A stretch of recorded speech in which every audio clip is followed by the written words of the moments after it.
Kayamkulam LDF സ്ഥാനാർത്ഥി U പ്രതിഭയ്ക്കെതിരായ അധിക്ഷേപ പരാമർശത്തിൽ ഖേദം പ്രകടിപ്പിച്ച് മുസ്ലിം ലീഗ് നേതാവ് A. ഇർഷാദ്. പരാമർശത്തിൽ നിർവ്യാജം ഖേദിക്കുന്നുവെന്ന് ഇർഷാദ് പറഞ്ഞു. പ്രസംഗത്തിന്റെ ഒരു ഭാഗം മാത്രം അടർത്തി മാറ്റി പ്രചരിപ്പിച്ചെന്നും വിശദീകരണം.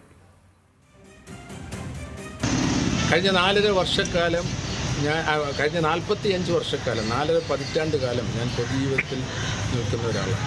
ഈ കാലഘട്ടത്തിൽ ഒരിക്കൽ പോലും സ്ത്രീത്വത്തെ അപമാനിക്കാനോ സ്ത്രീകളെ മോശപ്പെടുത്താനോ എൻ്റെ ഭാഗത്ത് നിന്ന് അങ്ങനെയുള്ള പ്രവൃത്തികളോ പരിപാടികളോ ഒന്നും ഉണ്ടായിട്ടില്ല എന്ന് ഇവിടുത്തെ പൊതുസമൂഹത്തിന് എന്നെ അറിയാവുന്ന മുഴുവൻ ആൾക്കും അറിയാവും. അതുകൊണ്ട് ആ പരാമർശം ആർക്കെങ്കിലും ഏതെങ്കിലും തരത്തിലുള്ള ബുദ്ധിമുട്ടുണ്ടാക്കിയിട്ടുണ്ടെങ്കിൽ തീർച്ചയായും ഞാൻ നിർവ്യാജം ഖേദം പ്രകടിപ്പിക്കുക.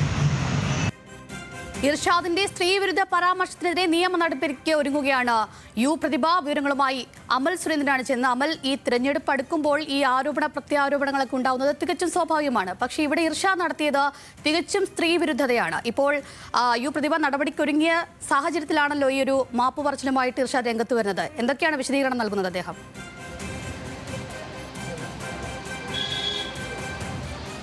ഈ വാർത്ത ഇന്ന് രാവിലെ ആദ്യം പുറത്തേക്ക് വരുന്നത് തന്നെ ന്യൂസ് മലയാളത്തിലൂടെയാണ്. ഏതായാലും ഇത്തരത്തിലൊരു സംഭവം ഇന്നലെ വൈകിട്ട് കായംകുളത്ത് UDFന്റെ കൺവെൻഷന്റെ ഭാഗമായി സംഭവിക്കുമ്പോൾ അതിൽ മറ്റൊരു കാര്യം കൂടി കായംകുളത്ത് ഇന്നലെ നടന്നിരുന്നു. M. ലിജുവിന്റെ തേങ്ങലായിരുന്നു. അത് പ്രസംഗത്തിനിടെ താൻ തീർച്ചയായും തോൽക്കുന്ന ഒരു സ്ഥാനാർത്ഥിയാണ് എന്ന തരത്തിലുള്ള M. ലിജുവിന്റെ തേങ്ങൽ വന്നതിന് തൊട്ട് പിന്നാലെ തന്നെയാണ് ഇത്തരത്തിലൊരു സംഭവം കായംകുളത്ത് നടന്നിരുന്നത്. ഏതായാലും UDF ക്യാമ്പ് ഈ വാർത്ത വന്നതിന് പിന്നാലെ പ്രതിരോധത്തിലായിരിക്കുന്ന ഒരു സാഹചര്യമാണ്. പ്രത്യേകിച്ചും യു പ്രതിഭ MLA ആയിട്ടുള്ള സിറ്റിംഗ് MLA ആണ് ഇവിടുത്തെ ഇപ്രാവശ്യത്തെ LDFന്റെ സ്ഥാനാർത്ഥിയാണ്.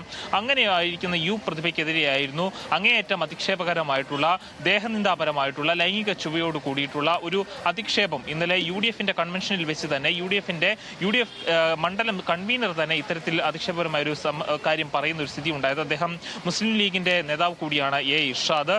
കഴിഞ്ഞ തവണ കായംകുളം മുനിസിപ്പാലിറ്റിയിലെ 1-ാം വാർഡിൽ നിന്ന് മുസ്ലിം ലീഗിന്റെ ഔദ്യോഗിക ചിഹ്നത്തിൽ മത്സരിച്ച ഒരു സ്ഥാനാർത്ഥി കൂടിയാണ്. അപ്പോൾ അദ്ദേഹത്തിന്റെ ഭാഗത്ത് നിന്ന് ഇത്തരത്തിൽ അപകീർത്തികരമായിട്ടുള്ള ഒരു പ്രസ്താവന ഉണ്ടാകുന്നു. അതിൽ അദ്ദേഹം പറയുന്നത് വാക്ചാതുര്യം കൊണ്ടും മെയ് അഴക് കൊണ്ടും അതിനെ ആ ഒരു കഴിവുകളെ വിൽപ്പനയ്ക്ക് വെച്ചുകൊണ്ട് തെരഞ്ഞെടുപ്പിനെ നേരിടുകയാണ് യു പ്രതിഭ എന്നൊരു ആരോപണമായിരുന്നു അദ്ദേഹത്തിന്റെ ഭാഗത്തുനിന്നുണ്ടായ. സാമൂഹ്യ മാധ്യമങ്ങളിൽ അടക്കം വലിയ രീതിയിലുള്ള വിമർശനം ഉയർന്നു. ഇപ്പോൾ യു പ്രതിഭ നിയമ നടപടിക്ക് ഒരുങ്ങുന്ന ഒരു ഘട്ടത്തിലാണ് A. ഇർഷാദിന്റെ ഭാഗത്ത് നിന്ന് ഇപ്പോൾ ഖേദം പ്രകടിപ്പിച്ചുകൊണ്ട് ഒരു വീഡിയോ പുറത്തു വന്നിരിക്കുന്നത്. അതിൽ അദ്ദേഹം പറയുന്നത് പ്രകാരമാണ് എങ്കിൽ 10 വർഷമായി രാഷ്ട്രീയ പ്രവർത്തനം നടത്തുന്ന ആളാണ് ഞാൻ. ആരെയും വ്യക്തിപരമായിട്ട് ഇന്നേ വരെ വേദനിപ്പിക്കുന്ന തരത്തിൽ ഒരു തരത്തിലുള്ള പ്രയോഗവും തൻ്റെ ഭാഗത്ത് നിന്ന് ഉണ്ടായിട്ടില്ല.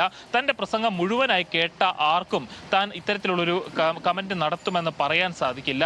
LDFന്റെ ദുർഭരണത്തിനെതിരായിട്ടാണ് കഴിഞ്ഞ കുറച്ച് നാളത്തെ LDFന്റെ മണ്ഡലത്തിലെ ചില പ്രവർത്തന മാധ്യമത്തെക്കുറിച്ചൊക്കെയാണ് താൻ പറഞ്ഞതെന്നും യു പ്രതിഭയെ വ്യക്തിപരമായി അധിക്ഷേപിക്കുക എന്നത് തൻ്റെ ഉദ്ദേശമായിരുന്നില്ല എന്നും പറയുന്നു.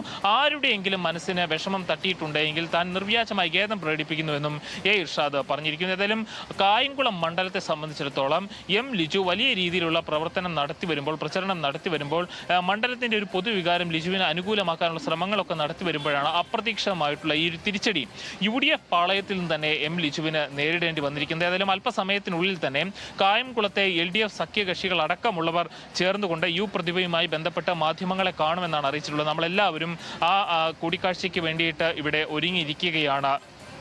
സ്വാതി. ശരി, അമൽ സുരേന്ദ്രനാണ് വിവരങ്ങൾ നൽകിയത്.